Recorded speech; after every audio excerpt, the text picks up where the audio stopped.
Magharibi ya leo tunasalimia makutano mu jina la Bwana Yesu Kristo. Amen. Nous saluons l'assemblée au nom du Seigneur Jésus-Christ. Amen. Amen. Mishi Dieu gato kuna furaha. Je ne sais pas si nous sommes dans la joie.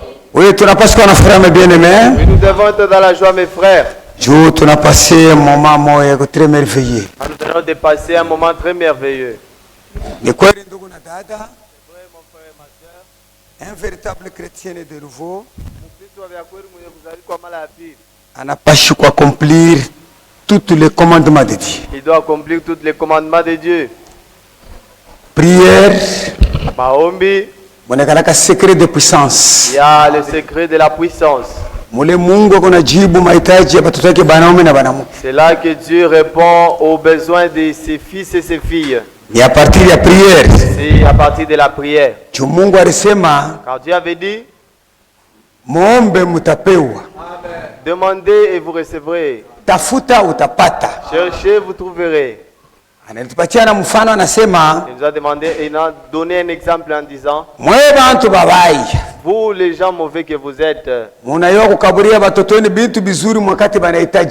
savez donner de bonnes choses à vos enfants. Si un enfant te demande le pain, il ne peut pas lui donner la pierre. S'il vous demande un poisson, vous ne pouvez lui donner les serpents. Si méchant que vous êtes, vous savez donner de bonnes choses à vos enfants. À combien plus forte votre Père qui est dans les cieux. Aussi longtemps que vous allez me demander selon vos besoins, je vous donnerai. Que le Seigneur Dieu nous bénisse beaucoup. Voilà pourquoi mon frère et ma soeur, nous allons chanter Nyimbo za Mungu numéro 55. Ninapoona Mwokozi wa watu,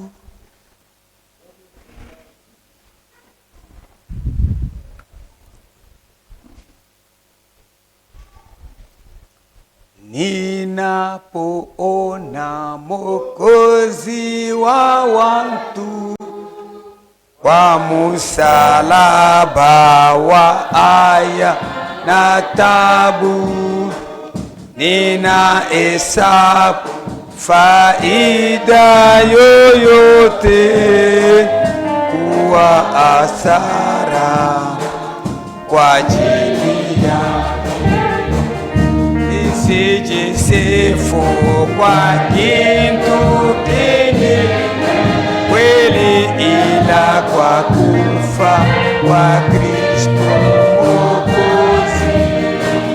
Vyote nilivyovipenda zamani ninavitoa kwa damu yake. Ona machapa kwa mbavu ya Kristo na kwa na vile yanaonyesha matendo yako aliyokuwa nayo kwangu, na kama ningalipata dunia ndugu kabisa zawadi kwa Bwana,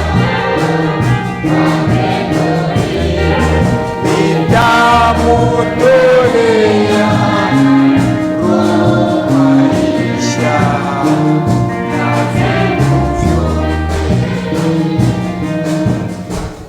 Bwana Mungu atubariki sana. Hivi tutashimama yulu juu ya kuheshimia sauti ya milele. Nous allons tenir debout pour honorer la parole de l'Éternel. Tutasoma mwandiko yetu. Lisons dans notre écriture. Psaume 63 verset 1. Psaume 63 verset 1. Ô Dieu, tu es mon Dieu. Mungu, wewe uko Mungu wangu. Je te cherche, mon âme a soif de toi. Niko na kutafuta juu roho yangu ama nafsi yangu iko namu na weye. Mon corps soupire après toi. Nafsi yangu iko nahangaika juu yako. Dans une terre aride, desséchée sans eau. Muinchi ya kukauka ya shomai. Ainsi je te contemple dans les sanctuaires. Mwakati yote mimi nikuona mwile utukufu yako. Pour voir ta puissance et ta gloire. Juu ya kuona uwezo yako na utukufu yako. Car ta bonté vaut mieux que la vie. Juu wema wako iko mzuri kushindia hata bushima yangu. Mes lèvres célèbrent tes louanges. Midomo yangu itakusifu. Je te bénirai donc dans toute ma vie. Na nitakubariki wakati yote ningali mshima. Bwana Mungu atubariki. Amen. Taomba Mungu. Je vais prier Dieu. Baba, encore une fois Seigneur, leo Seigneur tunafika mpresence yako. Batoto yako boa ba Seigneur abafate kushikia muntu, banafata kushikia Mungu upate kusema. Banacha makaji, banacha ma préoccupation, banakuwa ku rendez-vous ya wewe Mungu mshema. Seigneur de tout puissant, wewe sema utakonore na wewe Mungu utamonore. Ni bia kweli Baba, wakati yote banafika mpresence yako abako kufuata kushikia muntu, juma sauti yote ya bantu ni majimu mbele yako. Seigneur, kama tuko mbele yako ni juu Seigneur tunaga tangia kwa msingo ulimwengu asema aba ni biombo. Mungu mitatumikia. Jo kwa maana Seigneur atuna special kushindia bantu bote. Tukushibote bantu tulizereka kunjia zambi. Lakini kwa neema yako unatupatia kwa maana Baba na kulomba tumisa muntu niweka kote. Ushuke magharibi ya leo. Muisala. Uzungumuze Baba na taifa yako. Batoto yako baseme bya kweli Mungu atuzungumzia. Bashone muntu bakone we Mungu mkashi. Seigneur, kisha kushikia masauti yako, we Mungu wakati unashuka kumkongo kuna alama benediction. Bale bote bako na maprobleme mu yabo maisha. Ulete solution. Bale bote bako na njala, leta chakula. Bale bote bako mkosefu saidia. Bale bote bako magonjwa tunza. Seigneur tulizimete mikono yako. Magharibi ya leo wanze nasi Mungu abusitumbo yote. Amen. Amen. Que Dieu vous bénisse. Mungu abariki. Mutekana ndugu na dada. Allez vous rasseoir mon frère et ma sœur. Tukuendelesha mahubiri yetu. Nous continuons notre prédication. Leo tutaona ko troisième partie ya mahubiri yetu. Aujourd'hui nous allons entamer la troisième partie de notre prédication. Sujet yetu ndugu na dada. Notre thème mon frère et ma sœur. Kama kuko ndugu wala dada. S'il y a un frère ou une sœur akupate ko bahati ya kwa mercredi na jeudi qui n'a pas pu venir le mercredi ou aliwezi kuzuiza swate na mvula swate na maisha ya mwili, il a pu être empêché par la pluie ou les besoins de la chair. chair. Yetu ku tableau, notre sujet au tableau fatana na ndiko tunatoka mkushikia selon l'écriture que nous venons de lire. Avoir soif de la vie, kuwa na kiu kia uzima, kuya na amu ya bujima. Bwana Mungu atubariki sana. Amen. Ndugu yangu na dada, mon frère et ma sœur, ndugu yetu David tunatoka mkusoma, notre frère David que nous venons de lire, ana malaika pana, il n'est pas un ange, ni muntu na esa we na mimi. C'est un homme comme toi et moi. Alizalika na kunje ya zambi. Il est né par la voie du péché. Baba yake ya David, le père de David, ni Yese, c'était Isaïe. Bwana Mungu atukusana. Que le Seigneur Dieu nous bénisse. David alikuwa na mama. David avait une mère. David alikuwa na bakubwa yake. David avait ses grands frères. Na yeye ndiye alikuwa mwisho mu familia hapo. C'est lui qui était le cadet dans sa famille. Bwana Mungu atukusana. Que le Seigneur Dieu nous bénisse beaucoup. Neema ile alipata wakati yake. Il a eu une grâce dans son Na temps. shinjo neema mwema tunapokea wakati. Et c'est la même grâce que nous avons reçue dans notre temps. David, Mungu alimuona kuwa mfalme. Dieu l'avait vu être un roi. Juu ya nini? Pourquoi? Mungu aliona ndani ya David. Parce que Dieu avait vu en David, ya kusema cet homme, disant que huyu muntu l'homme c'est l'homme cœur. Ni muntu kufuatana na moyo wangu. Juu kama unafuata bien hii maandiko tunatoka mkusoma. Si vous avez bien suivi la lecture, David anaanza kupenda sana présence ya Mungu. David sollicitait beaucoup la présence de Dieu. Sio kama nako nasema. Voilà pourquoi il disait, Mungu, oh mon Dieu, niko nakutafuta sana. Je te cherche. Nafsi yangu iko na hamu na wewe. Mon âme a soif de toi. Mwili yangu, mon corps, iko nakutafuta sana. Soupire après toi. Juu wakati yote nilikuona pahali patakatifu. Ainsi je t'ai contemplé dans le sanctuaire. Juu nipate kuona wema yako. Pour voir ta puissance et ta gloire. David konasema wema yako. Ta bonté. inashindia hata bushima yangu. vaut mieux que la vie. Bwana Mungu atubariki sana. Que le Seigneur Dieu nous bénisse beaucoup. Tulipima kuingia kwa detail kiloko. Nous avons voulu un peu entrer en détail Juu ya kuweza kuexpliquer mzuri ya kusema pour expliquer que comment David Daoudi, alianza kutamani bushima bulikuwa ndani ya Mungu. lui qui contemplait la vie qui était en Dieu, Aussi longtemps yeye na yeye tena alikuwa na bushima. pendant qu'il avait aussi la vie. Bwana Mungu atubariki sana. Que le Seigneur Dieu nous bénisse. Tulifumbula Nous avons kusema découvert que kumbe il y a deux sortes de la vie. alors il existe maina mbili ya uzima. Il y a la vie naturelle Kuko uzima ya kiasili et il y a aussi la vie spirituelle. na uzima ya kiroho.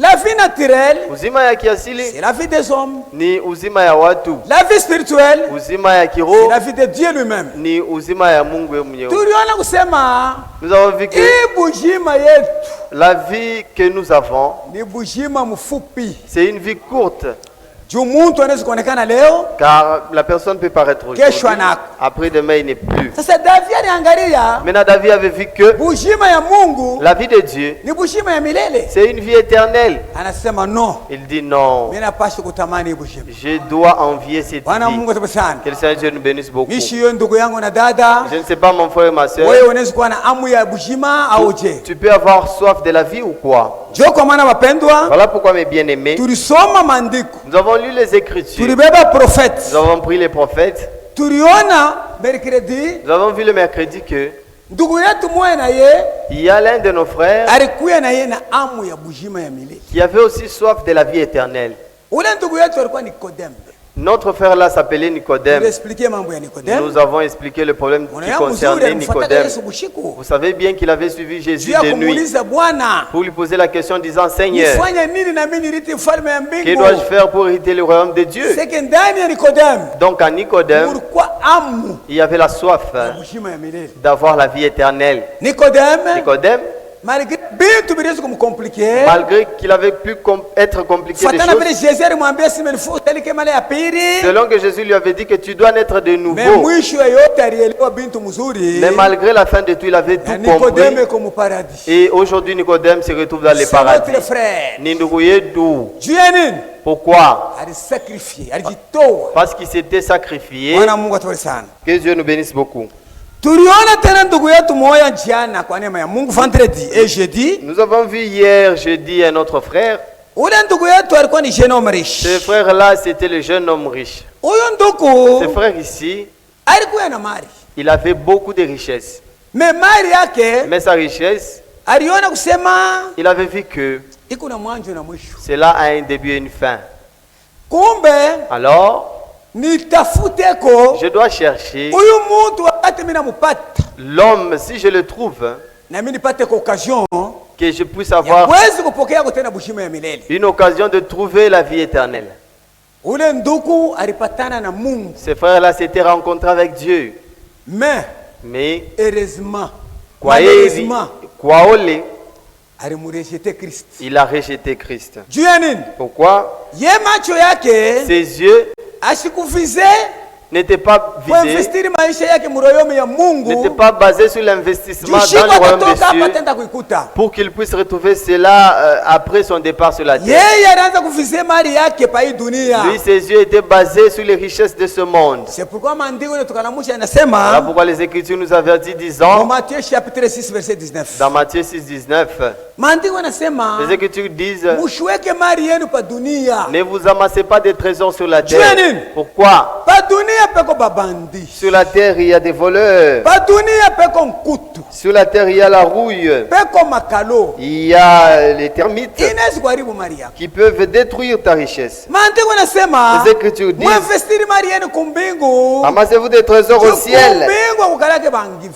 où il n'y a pas de voleurs. Bwana Mungu atubariki Que sana. le Seigneur Dieu nous bénisse beaucoup. Tuliingia mprofondeur. Nous étions entrés en Kusema profondeur. par-ci par-là. Nous avons touché par-ci par-là. Naamini kanisa ilibarikiwa sana. Je crois que l'église était bénite. Et Dieu bénisse. Bwana Mungu ambariki. Mais leo kwa neema ya Mungu Aujourd'hui, par la grâce de Dieu, tuko Muliki chapitre 19. nous sommes dans Luc 19. Tutaona ndugu yetu mwana Nous yeye. verrons un autre frère.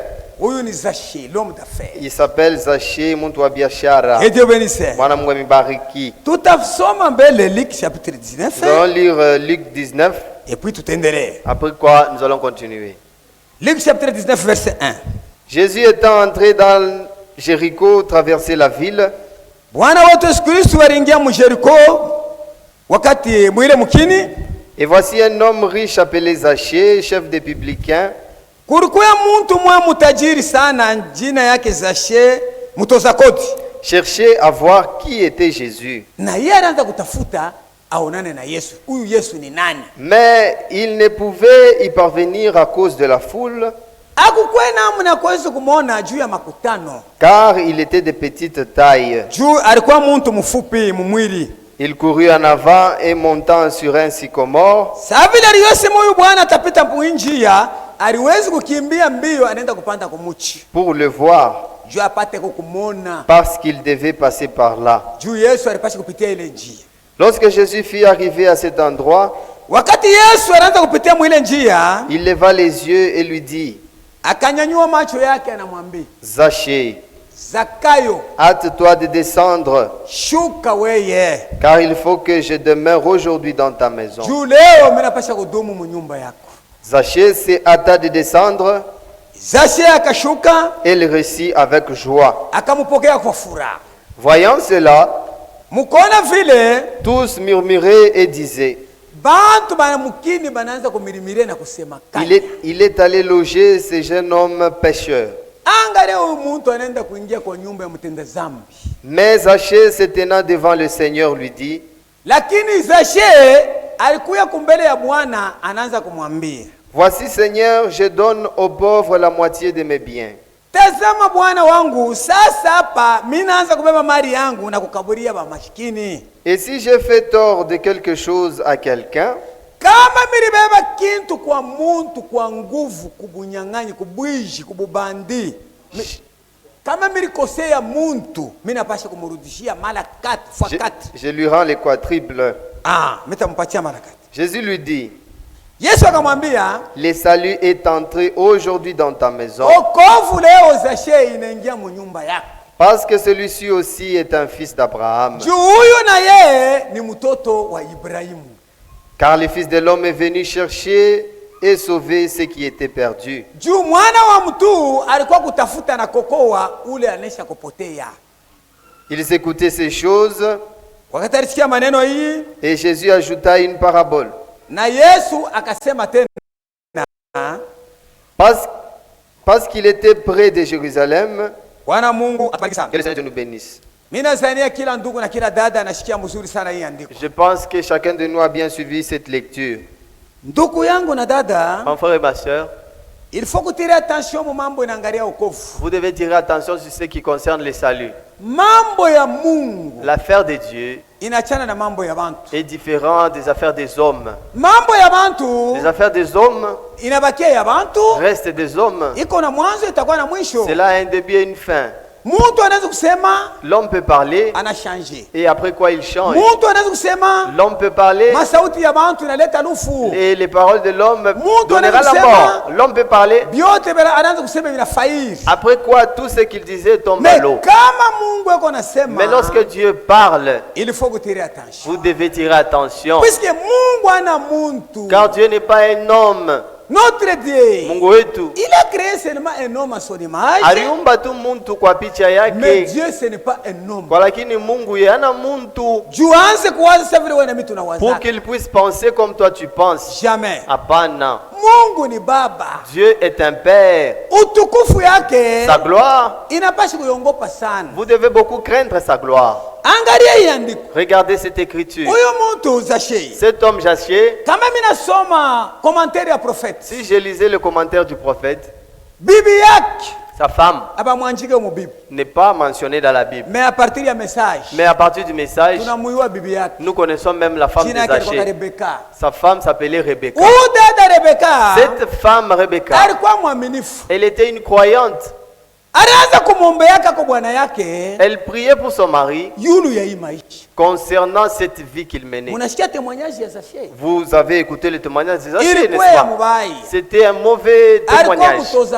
Il était un publicain. Il travaillait dans l'État.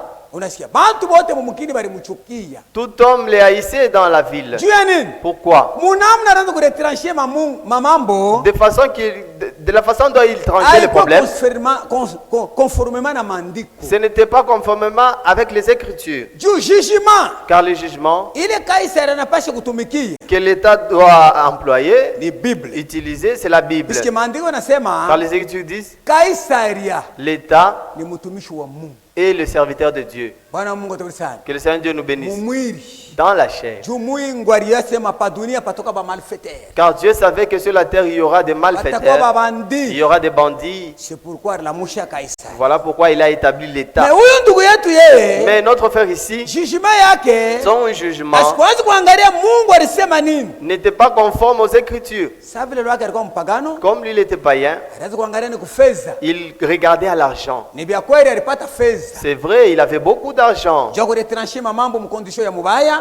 Lorsqu'il a commencé à trancher les problèmes dans de mauvaises conditions, Zachée a eu au travers de cela beaucoup de richesses. Il a fait beaucoup de restaurants. Maintenant, un jour, lorsque sa femme priait pour lui,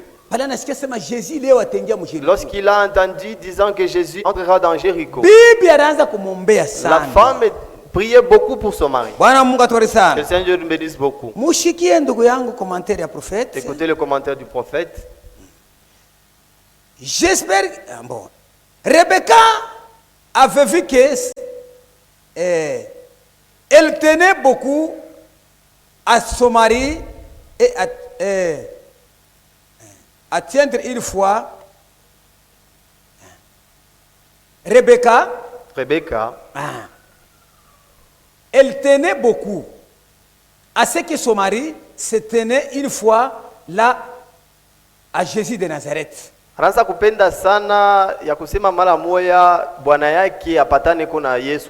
crie. Elle comprendre qu'elle devait se trouver à Jéricho. Sa ville. Ce jour-là. Elle s'est mise à prier pour lui.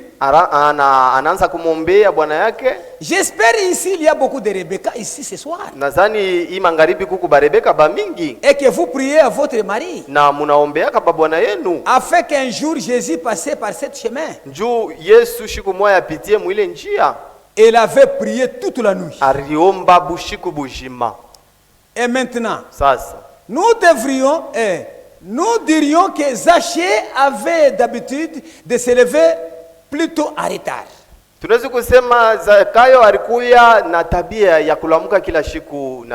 Parce que ils disent qu'il avait un restaurant, il laissait son gérant et laissait s'occuper de cette affaire.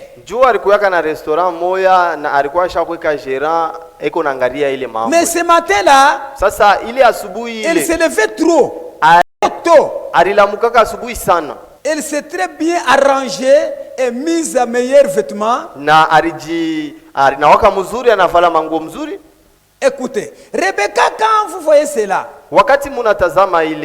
Zachée est plutôt agité. Zachée alikuwa mwenye kutenka. Rappelez-vous simplement que Dieu est en train de répondre à sa prière. Mukumbuke tu ya kusema ke Mungu anaanza kujibu maombi ya Rebecca. Que le Seigneur nous bénisse beaucoup. Rebecca wakati anaanza kuombea bwana yake. Lorsque Rebecca priait pour son mari, malgré alikuwa na franga, malgré que son mari avait beaucoup d'argent, mais le franga anaanza kuipata ma condition ya mubaya. Mais son mari trouvait cet argent dans de mauvaises conditions. Il savait que cet argent, à la fin de tout cela, le mènera à la perdition. Car les Écritures disent quoi? Tout argent amassé dans de mauvaises conditions par les hommes est succulent dans la bouche. Mais la fin de tout cela, cela n'est que sable dans les rues. C'est ce que les Écritures disent dans le Proverbe. Que le Seigneur nous bénisse. Maintenant Rebecca a vu que comme Jésus venait à Jéricho, je dois prier pour mon mari, pour que Dieu puisse aider mon mari. C'est pourquoi Alors, comme vous avez entendu le prophète dire, ce soir ici nous avons beaucoup de Rebecca? est-ce que ma soeur vous priez aussi pour vos maris? Si vous voyez votre mari qui est dans de mauvaises vies, est-ce que vous priez pour lui? La prière d'un enfant de Dieu peut changer les circonstances. Que le Seigneur Dieu vous bénisse. Lui qui avait une mauvaise vie, Zachée, il a observé. Il était agité ce matin-là. Lorsqu'il a eu le rapport que Jésus venait à Jéricho, Zachée a commencé à se préparer à la hâte. Le prophète a dit qu'il a pris de bons vêtements. Il a pris de bons vêtements, il s'est revêtu. Il s'est bien préparé. Lorsque sa femme était sortie, il a vu que son mari était agité. Elle a dit que ma prière a été exaucée. Zachée a posé la question: à quelle heure passera-t-il? Aujourd'hui, j'ai envie de voir Jésus-Christ. Que le Seigneur Dieu nous bénisse. Lorsqu'il a eu le rapport que Jésus est entré dans Jéricho, regardez un patron, mais en petite taille, mais Wamufupi, il a couru. Que le Seigneur Dieu nous bénisse. Il a couru. Pourquoi il a couru? C'est pour aller voir uniquement Jésus. Zachée est passé de ce côté, il est passé de ce côté-là. Mais comme il y avait beaucoup de gens, il n'a pas pu comment voir Jésus-Christ. Il a dit, bon, comme je n'ai pas pu voir Jésus-Christ, il passera par ce chemin. Moi, je précède là devant pour aller monter sur les sycomores. Pensez-y, un grand patron arrivé sur l'arbre et il a commencé à monter dans l'arbre. Son souci était quoi? De voir seulement l'éternel, pour qu'il puisse avoir la vie éternelle. Et le Seigneur Dieu nous bénisse. Comme Dieu aussi, il dit que je réponds à l'homme selon son désir. Jésus avait remarqué Zachée depuis longtemps. Richo ya Mungu. Que le Seigneur nous bénisse beaucoup. David dit, lorsque Dieu crée l'homme et que l'homme a des yeux, est-ce que moi le créateur je ne peux pas manquer des yeux? Si moi Dieu je crée l'homme et je lui donne les oreilles, est-ce que moi je peux manquer de quoi entendre? Dieu entend aussi et Dieu voit aussi. Mungu amibariki. Zakayo, il n'était pas tranquille. Après avoir monté dans l'arbre, Jésus a commencé à passer dans ce chemin. Arrivé sur l'endroit, il l'a cité par son nom. Zakayo, hâte-toi de descendre, car aujourd'hui, le salut est entré dans ta maison. La Bible dit que Zachée était descendu avec joie. Il a reçu Jésus avec joie dans sa maison. Malgré que les hommes de cette ville-là avaient regretté concernant la vie de Zachée, Zachée n'en tenait pas compte. Ce qu'il cherchait lui, c'est de se rencontrer avec les propriétaires de la parole. Que le Seigneur bénisse. Il s'est rencontré avec le propriétaire de la parole. Lorsqu'il s'est rencontré avec Jésus, qu'est-ce qu'il a fait? Il a commencé à se repentir. Il a commencé à ranger sa vie. Et le Seigneur Dieu nous bénisse beaucoup. Il a commencé à lui dire, Seigneur, je rendrai mes richesses que j'ai ravi aux gens. Tout cela que j'ai fait du tort, je les rendrai les quadruples. Que le Seigneur Dieu nous bénisse. Ma richesse ici, mais bien je les distribuerai aux pauvres. Il faisait déjà une repentance. Que le Seigneur Dieu nous bénisse beaucoup. Mon frère, ma sœur, L'homme, si seulement il reconnaît sa faute et qu'il arrange sa vie, c'est toi qui peux encore considérer cette faute-là. Mais Dieu au ciel, il l'a pardonné pour toujours. Que le Seigneur nous bénisse beaucoup. Pourquoi? Lisons dans Luc chapitre 13. Écoutez ce que l'Esprit dit.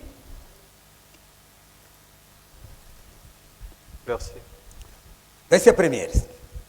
Luc 13, verset 1. En ce même temps, quelques personnes qui se trouvaient là racontaient à Jésus ce qui était arrivé à Galilée, aux Galiléens.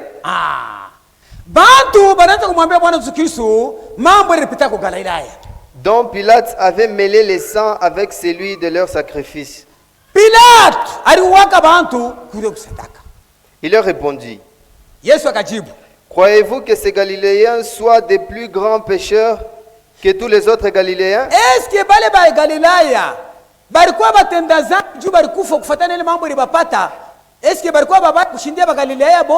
Parce qu'ils ont souffert de la sorte? Non, je vous l'ai dit. Mais si vous ne vous repentez, vous périrez tous également.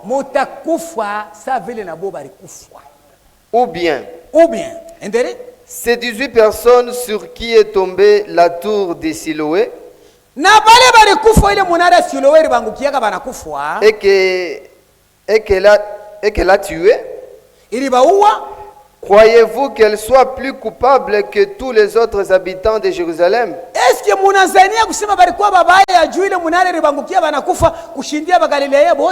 Non, je vous l'ai dit.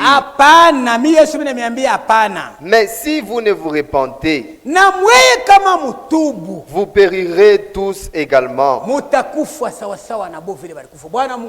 Que le Seigneur nous bénisse beaucoup. Mon frère, ma sœur, la parole de Dieu nous dit que repentez-vous et conversez-vous pour que vos péchés soient effacés. Lorsque l'homme se répand, c'est un signe de reconnaissance. Il a reconnu ses fautes. Il a pleuré envers Dieu. Après sa conversion, Dieu prend ses péchés et les jette dans la mer de l'oubli. Et le sang de Jésus le couvre. Au ciel, quand Dieu les regarde, il les voit comme son fils. C'est toi qui resteras en train de murmurer à cause de ses fautes. N'est-ce pas, vous avez entendu ce que Jésus vient de dire? Il dit, le Fils de l'homme est venu chercher les pécheurs. C'est Zaché, il est l'un des enfants d'Abraham. Que le Seigneur nous bénisse beaucoup. Maintenant, toi, tu resteras là à raconter comment est-ce que Zaché avait une mauvaise vie. Zaché s'est déjà repenti, il est déjà sauvé. Que le Seigneur nous bénisse beaucoup. Voilà pourquoi, mes frères, il n'y a pas une mauvaise chose dans notre vie comme l'esclavage. La soif que nous devons avoir, c'est la soif. C'est avoir la soif qui sont dans des choses qui sont dans la présence de Dieu. Que le Seigneur nous bénisse beaucoup. Ce que tu dis, qu'aucun de vous ne souffre comme des voleurs. Ne souffrez pas comme adultère. Ne souffrez pas comme brigand. Ne souffrez pas comme le fumeur. Souffrez comme chrétien. Que le Seigneur nous bénisse. Car tout cela, cela amènera tout homme en jugement. Nous avons dit que dans ce monde, il y a plusieurs soifs. Que le Seigneur nous bénisse. Quelqu'un peut avoir soif de l'eau. Après avoir marché une longue distance, Après quoi il est fatigué. Là il a soif, il veut boire de l'eau. C'est pourquoi il peut toquer et demander de l'eau à boire. Un autre peut marcher une longue distance. Après il trouve quelque part. On y vend de la tisane. Lui aussi. Il peut avoir soif de prendre la tisane. Il dit que je peux prendre même un seau pour tranquilliser ma soif. C'est l'une des soifs. Tu peux voir une autre personne avec la soif de la cigarette tout comme de la bière. Tout ça, ce sont les sortes de soifs que nous voyons dans ce monde. Mais qu'est-ce que la parole de Dieu dit? Tout est permis, mais tout n'est pas utile. Le Seigneur nous bénisse. Tout est permis, mais tout n'est pas utile. Toi en tant qu'enfant de Dieu, tu dois choisir ce qui est utile à toi. Car tu ne peux pas aller là où il y a la tisane. Disons que donnez-moi un seau pour étancher ma soif. Non. Que le Seigneur nous bénisse. S'il y avait peu à boire, il y avait peu de boissons. Maintenant il y a beaucoup de boissons. Si je sois, tu peux prendre un combat. N'est-ce pas, j'attends Jésus en vivant un combat. Celui qui a soif de prendre de la vie, qu'il prenne, c'est son temps. Que le Seigneur nous bénisse. Si quelqu'un s'enivrait, bon, ne vous étonnez pas. Regardez aujourd'hui d'où en est l'ivresse. Vous verrez voir quelqu'un qui passe un peu de... Nous, là, à la rivière, nous souffrons avec les pécheurs le monde. Vous verrez si on est avec un frère pour aller travailler. Après quoi il vous laisse. Après quoi il revient avec un petit bol, il commence à parloter là, il est tout ivre. Mon frère, ça ne fait pas longtemps nous venons de travailler, toi tu es venu. Non, moi si je ne prends pas, je ne saurais pas travailler. Non, nous les supportons seulement comme ça aussi. Que le Seigneur nous bénisse. Nous sommes là mêlés avec le blé et l'ivré. C'est ça le voyage de la foi. Que le Seigneur nous bénisse beaucoup. Mais si Dieu l'avait vu aussi, il y aura un temps, il se repentira de toutes ces fautes-là. Le voyage n'est pas encore à sa fin. Que le Seigneur nous bénisse beaucoup. Être esclave, c'est l'une des mauvaises choses. Il y a une histoire dans la prédication avoir soif de la vie. Frère Branham, wakati mwa arenda mwenye réunion kule kwa Afrique du Sud. Un jour il était en Afrique du Sud. Ndugu yangu, hii histoire itakuletea huzuni sana. Mon frère, cette histoire te donnera de la tristesse. Wakati alifika Sud, lorsqu'il était arrivé en Afrique du Sud, alikuta bantu beko naushisha bantu banzaki. Il avait trouvé des hommes qui vendaient d'autres personnes. Ba Orlandais na bale bantu ba Sud-Africains. Les Sud-Africains. Il faisait le trafic des hommes. Ils ont même fixé le prix. Un homme qui coûtait $500 ou $300. Si c'est une femme, une jolie dame, elle coûte $200. Que le Seigneur Dieu bénisse. Lorsque le frère Branham était arrivé là-bas, il a vu ces vendeurs là. Il les a posé la question. Il a dit, c'est vrai, nous vendons ces hommes ici. Mon frère, écoutez maintenant. Il y a une chose qu'il avait dit. C'est vraiment très important. Lisons, mon frère. Il y a quelque temps, une chose frappée m'est venue à l'esprit. Dans l'année passée, dans la Réunion du Sud, on vendait des esclaves. Les gens de couleur. Les gens de l'Afrique du Sud et les Hollandais.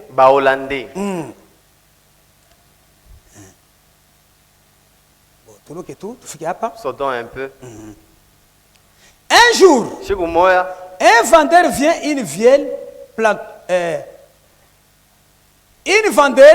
dans une vieille plantation où il y a beaucoup des esclaves.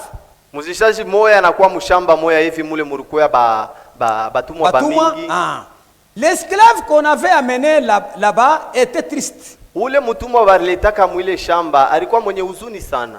Il se trouve loin de leur partie. Alikuwa mbali sana na sehemu yabo. Il n'allait plus avoir ni papa, mbali na nchi yabo, ashikuwezi kumwona baba ni mama, wala mama, ni ses enfants, wala batoto yake. Il avait été déporté et vendu ici pour mourir sur leur terre étrangère. Bari mubebaka banamujisha mu nchi ya kigeni njoo ende akakufe mule.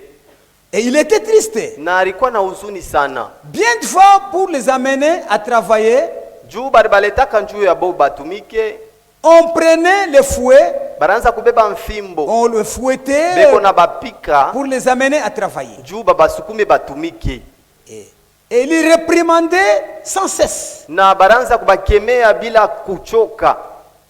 Un certain vendeur vient dans cette plantation, demandait au propriétaire, avez-vous des esclaves? Il répondit, oui, j'ai 100 esclaves ici. Les autres là-bas. Il remarquait, il y a une jeune esclave.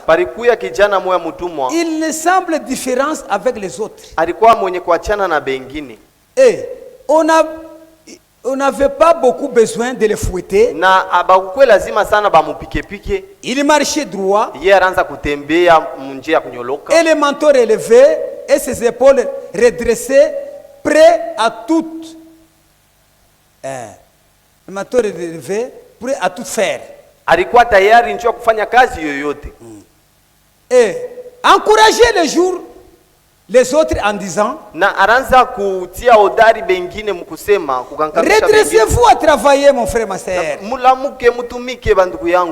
Alors, ce revendeur demandait au propriétaire disant, je voudrais acheter cet esclave. Il répondit non. Ce n'est pas à vendre. Pourquoi tu ne peux pas le vendre?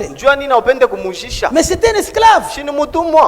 Il demandait, bien quoi, pourquoi tu ne voulais pas le vendre? Il répondit, parce que je ne veux pas le vendre. Bien, j'aimerais vous poser une question. Qu'est-ce qu'il fait si c'est différent avec les autres? Les chairs des autres. Il répondit, non, c'est un esclave. Le revendeur demandait au propriétaire, peut-être vous le nourrissiez parfois mieux de plus que les autres. Il répondit, non, il mange à la cuisine avec les autres esclaves. Le propriétaire répondit, je me suis moi-même posé cette question pendant longtemps. Mais un jour, j'ai découvert que cet esclave avait sa patrie, d'où il vient. Son père, c'était roi de la tribu. Bien qu'il soit un étranger, qu'il soit ici loin de son peuple, il sait néanmoins dans un cœur, il est un fils du roi. Oh, je me suis dit que n'importe quelle situation que nous avons peut-être nous trouver, traverser,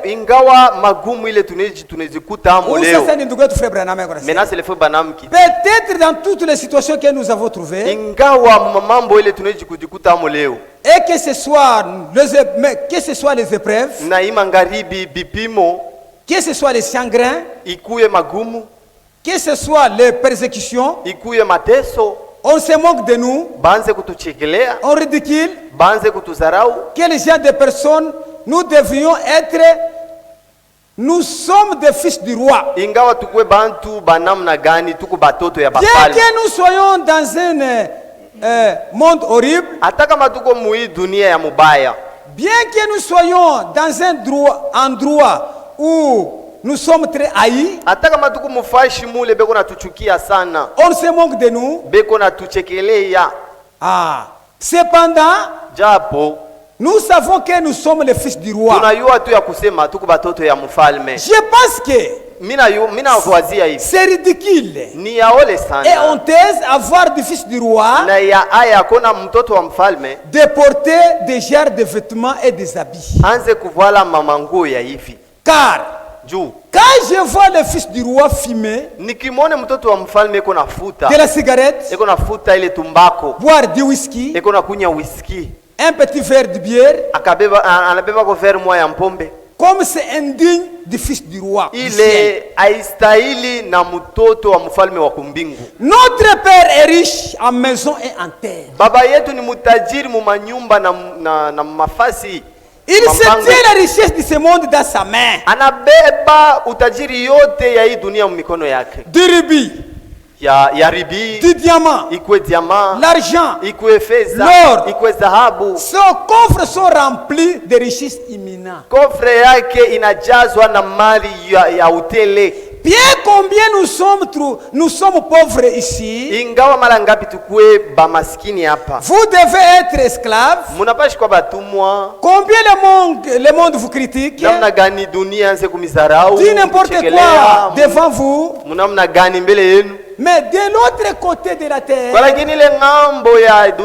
notre Père est le roi du monde. Baba yetu nje mfalme wa hii dunia. Et le Seigneur Dieu nous bénisse. Cet esclave était différent des autres esclaves. Pourquoi? Parce que là où il était sorti de chez eux, il était un enfant de roi. Il encourageait même ses autres. Et cet esclave était beaucoup aimé. Et il ne voulait pas même les vendre. Voilà pourquoi mon frère et ma soeur, toi et moi, nous étions esclaves du péché. Condamnés à mort. Mais il y a un homme. Il nous a rendus libres. Croyez-vous que vous êtes libre, mon frère? Est-ce que ma soeur, vous êtes libre? Chapitre 5, verset 1. Galatia sura ya 5 Galatia chapitre 5 verset 1. Wa Galatia sura ya 5 soma ndugu na dada. Ya kwanza. Galatia chapitre 1 verset 1. Galates 1:1. Soma mon frère. Galates 5:1. C'est pour la liberté que Christ nous a affranchis. Demeurez donc ferme et ne vous laissez pas mettre de nouveau sous le joug de la servitude.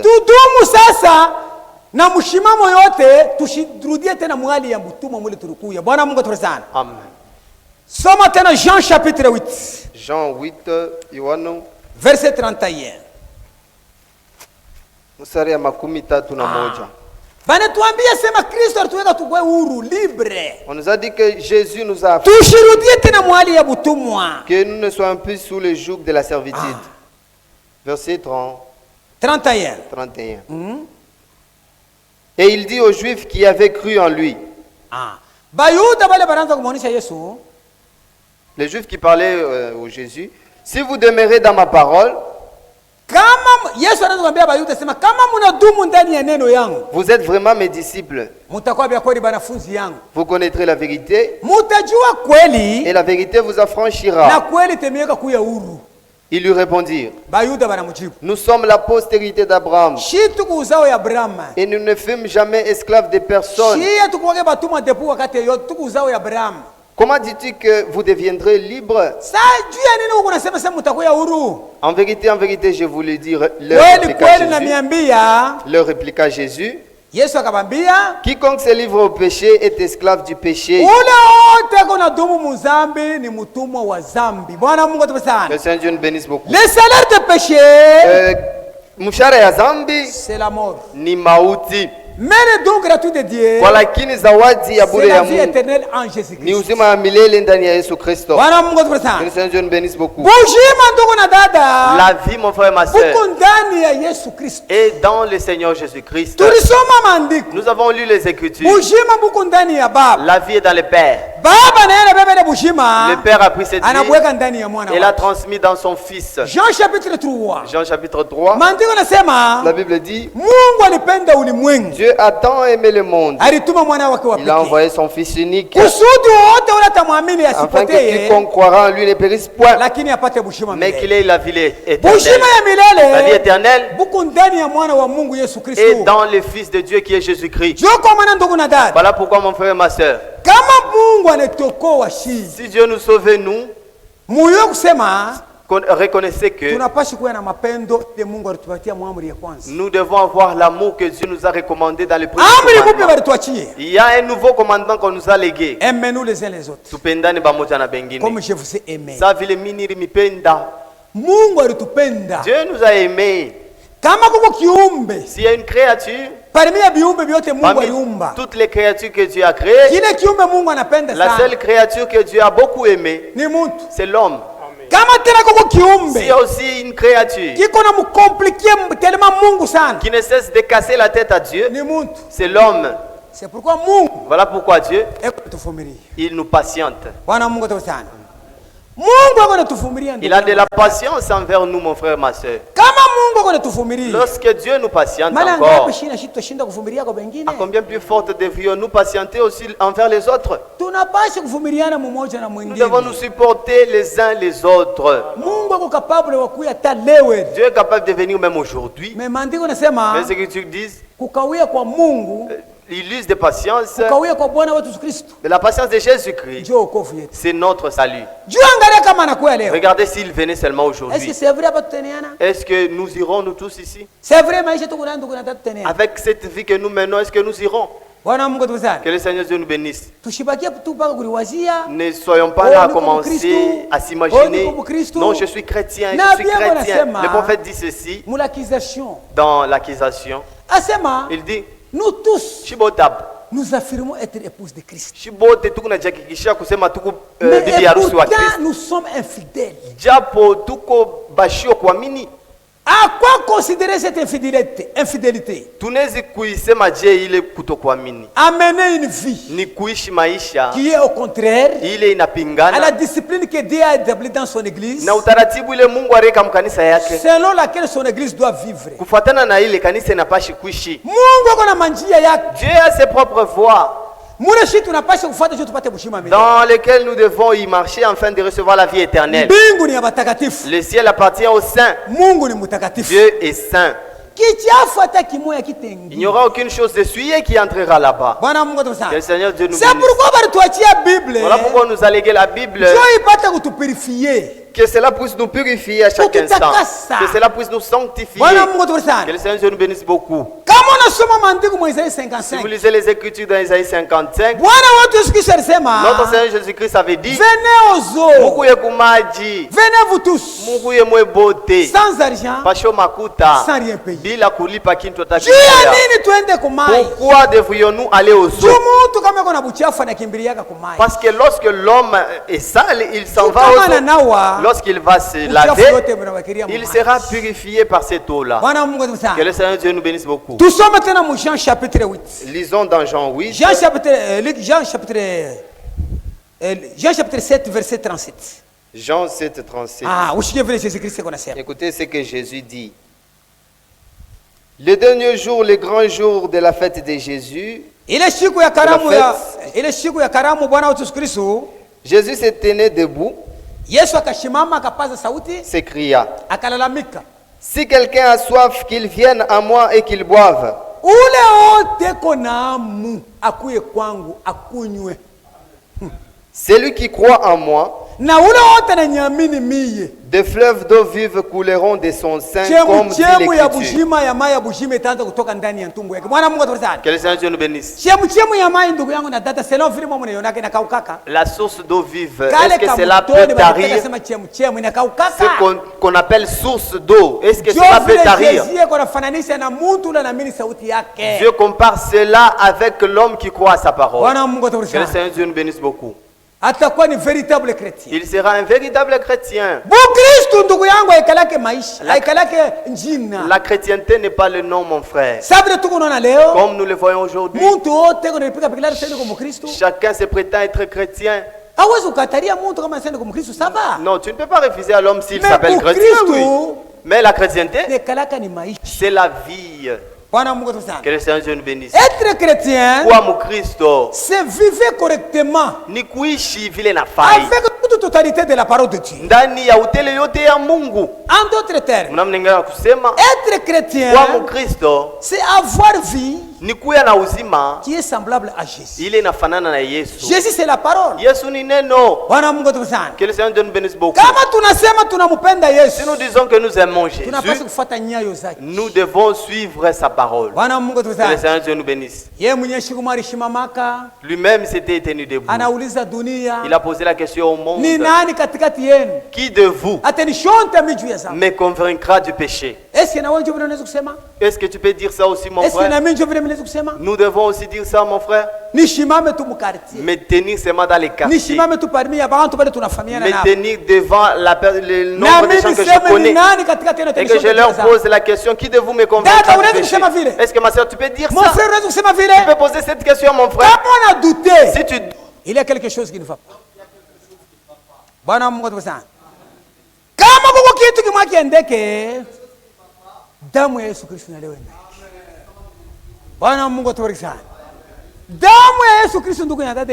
Le sang de Jésus travaille jusqu'à aujourd'hui, mon frère. Que le Seigneur Dieu nous bénisse. Nous avons lu le prophète. Vous avez vu, il avait une forte déclaration. Beaucoup n'étaient pas là. Mon frère, le prophète, il était allé plus loin dans cette prédication. Il a dit, il est arrivé, il a dit, moi Branham, si seulement Dieu descendait aujourd'hui et qu'il me disait, Branham, je te donne 25 ans de jeunesse, mais tu dois vivre en abondance. Tu dois manger comme il faut, tu auras des avions, tu auras des véhicules, tu auras des dollars, tu auras beaucoup d'argent et de grands biens. Mais après quoi, je te donnerai 100 ans de malheur, de troubles, de tristesse. Il dit, c'est ce que nous avons essayé d'écrire ici. Branham a dit, Père, je ne peux même pas prendre 5 minutes pour choisir. Mais j'aime beaucoup ces frères-là. Le frère Branham, non. Mon frère, ma sœur, ce frère-là, il était véritablement un serviteur de Dieu. Moi, je suis sûr que car ces déclarations montraient que réellement cet homme aime Dieu. Branham a dit, je ne prendrai pas 5 minutes pour choisir. Je veux que tu me donnes ces 100 ans de malheur, des troubles, des misères, et de toutes les maladies qui pourront m'atteindre, me troubler pendant ces 100 ans, mais à la fin de ces 100 ans, je pourrai recevoir la vie éternelle. À la vie de 7 ans. La vie éternelle. Au lieu de me donner 25 ans en abondance, de vivre correctement dans une bonne vie, mais à la fin de ces 25 ans, un candidat pour l'enfer. Vous voyez, mon frère, Branham avait soif aussi. Que le Seigneur Dieu nous bénisse. Voilà pourquoi mon frère, toute notre prédication ni kuwa na amu ya uzima. Que le Seigneur Dieu nous bénisse. Lisons Psaume encore dans quelques minutes. Psaume chapitre 27. Psaume 27, verset. Psaume chapitre 27, verset 4. Verset 4. Je demande à l'Éternel une chose que je désire ardemment. Je voudrais habiter toute ma vie dans la maison de l'Éternel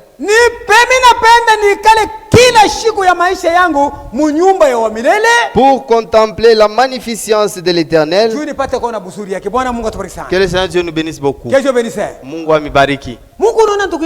Est-ce que vous voyez la déclaration? David a dit, je demande à l'Éternel une chose seulement que je désire, c'est d'habiter dans la maison de l'Éternel tous les jours de ma vie, afin de contempler la magnificence et admirer son temple.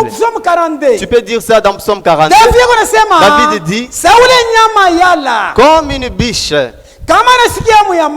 qui a soif, elle soupire auprès d'un courant d'eau afin d'étancher sa soif. Que le Seigneur nous bénisse beaucoup. Que celui qui a des oreilles pour entendre écoute ce que l'Esprit dit aux églises. Nous allons continuer par la grâce de Dieu dimanche. Nous verrons que nous lirons dans la brochure le Frère Branham qui a prêché le message, comment puisse la recevoir? La vie éternelle, comment la recevoir? Que le Seigneur Dieu nous bénisse beaucoup. La vie éternelle, pour la recevoir, Dieu nous demande d'être reconnaissant. C'est par là que nous commencerons. Que le Seigneur Dieu nous bénisse beaucoup. Celui qui a les oreilles, qu'il entende ce que l'Esprit dit aux églises. Allez en paix, Mungu amibariki. Frère.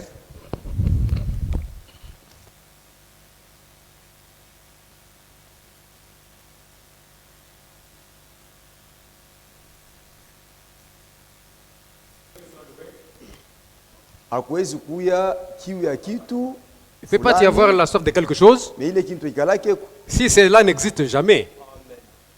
Alléluia. Amen. C'est comme ça, frère. Ndivyo banduku. Tu ne peux pas avoir soif de l'eau, mais si l'eau n'existe pas. Non. Si le corps a besoin de l'eau, c'est-à-dire que l'eau déjà existe. Pour étancher cette soif-là, si un pécheur a soif de la vie éternelle, cela veut dire que la vie éternelle existe déjà. Alléluia. Amen. Tu ne peux pas avoir faim, tu manques à manger pour étancher cette faim-là. S'il y a la soif de quelque chose, c'est-à-dire il y a une solution pour cette soif-là. La vie éternelle existe. Amen. Amen. C'est la vérité, frère. Nikoli banduku. Comme Zachée avait cette soif de la vie, c'est-à-dire que cette vie existait.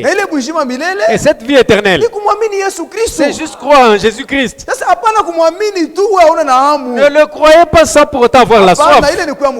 Ça, c'est croire mal. Que notre Dieu soit loué. La vie éternelle. Vous devez d'abord avoir la soif. Puisqu'on était perdus. Dans cette perdition, nous avons un chez nous. On s'est perdu seulement la route. La vie éternelle, nous l'avions au début. Même comme Adam a brisé la parole de Dieu, cette vie a été pervertie à nous. Mais la soif, il y est toujours. Voilà pourquoi les Écritures nous disent, personne ne peut venir à moi si le Père ne l'attire. Je crois que ça, c'est une bonne croyance. Que notre Dieu soit loué. Tu te mets. Tu réalises comment tu es esclave. Et c'est pas ma vie ça. Tu commences à aspirer la vie de liberté. La liberté existe. Comme cette soit faite en toi. De la liberté existe déjà. Qui a apporté cette liberté? C'est Jésus-Christ. On ne peut pas te donner la chose dont tu n'as pas soif. Si tu n'as pas la soif de la vie, tu n'auras jamais cette vie-là. Si tu n'as pas soif du Saint-Esprit, on ne te le donnera jamais. Si tu n'as pas soif de la sanctification, tu ne l'auras pas. Si tu n'as pas soif de la prière, tu resteras tel que tu es. Que le Seigneur Dieu soit loué. Alors nous allons incliner nos têtes. Je sais qu'il demeure parmi nous les dons du Seigneur. C'est le Saint-Esprit qui nous guide et nous conduit. Christ.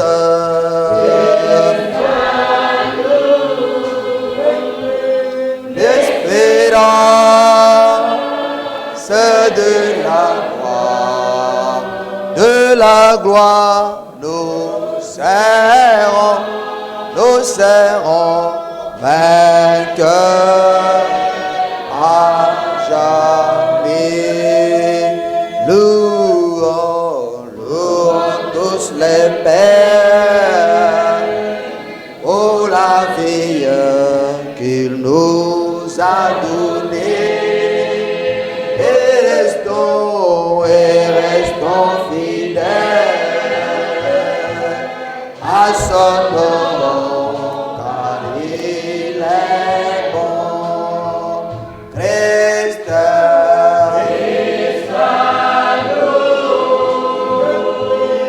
l'espérance, c'est de la gloire, nous serons.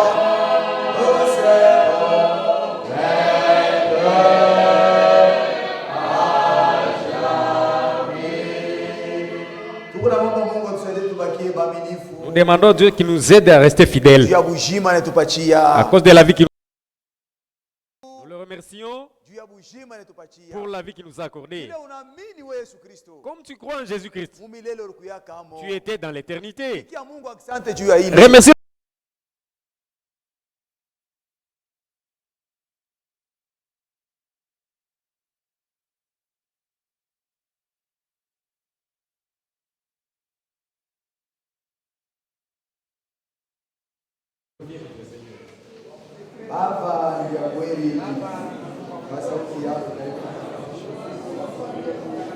yako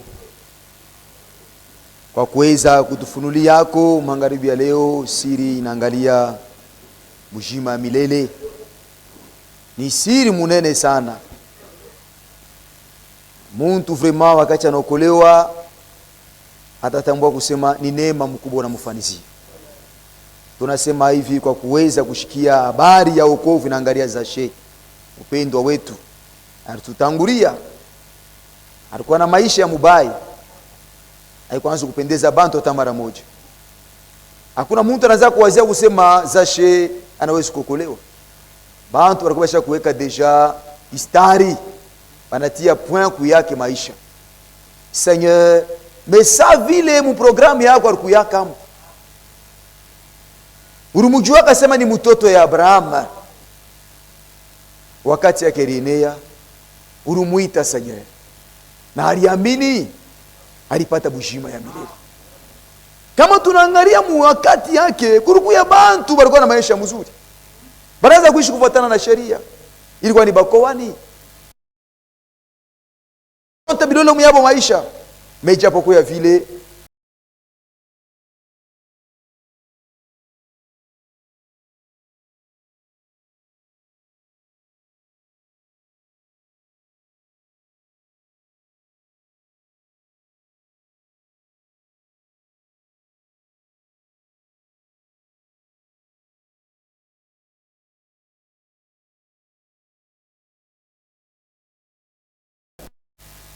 kwa kuona kena shimu hii programu tunakutanishiwamo. Kila mtu atangalia kumkongo ataona kusema haiko kwa nguvu yake, ni kwa akili yake. Wewe peke tufanyishako neema ya kuweza kupokea kubujima milele ndani yetu. C'est pourquoi tunakushukuru, tunakupigia asante ya Mungu.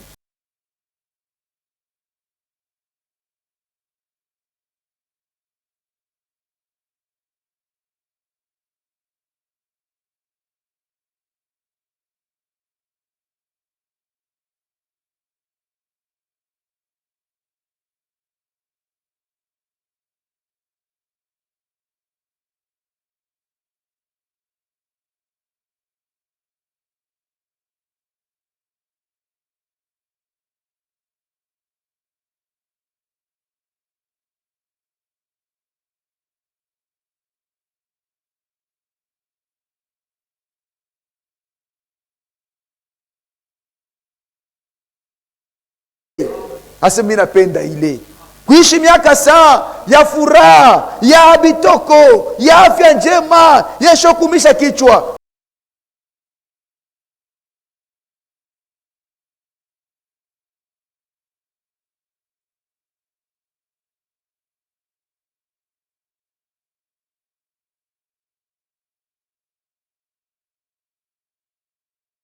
Kwa kata karibu na shie tutengia mutukufu, tutafurahi pamoja na wewe. Oh Dieu, ile kitu nakitimiza mwetu maisha bujima milele. Asante ya mingi. Ubariki ila nafsi inapokea masauti. Ubariki chombo uweze kutumia. Tunafika kwa mwisho, tunaanza kwenda, wende pamoja nasi na kwa nyumba yetu. Mungu jina la Yesu Kristo. Amen. Tuende na salama ya Bwana. Allons dans la paix du Seigneur.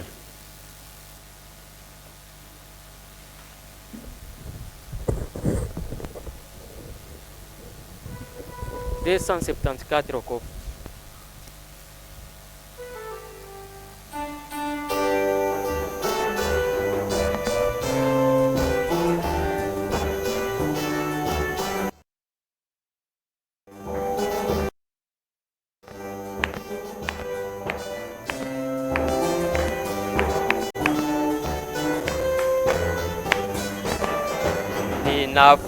Ninafurahia kisima daima, kisima cha damu ya Yesu, katika upesi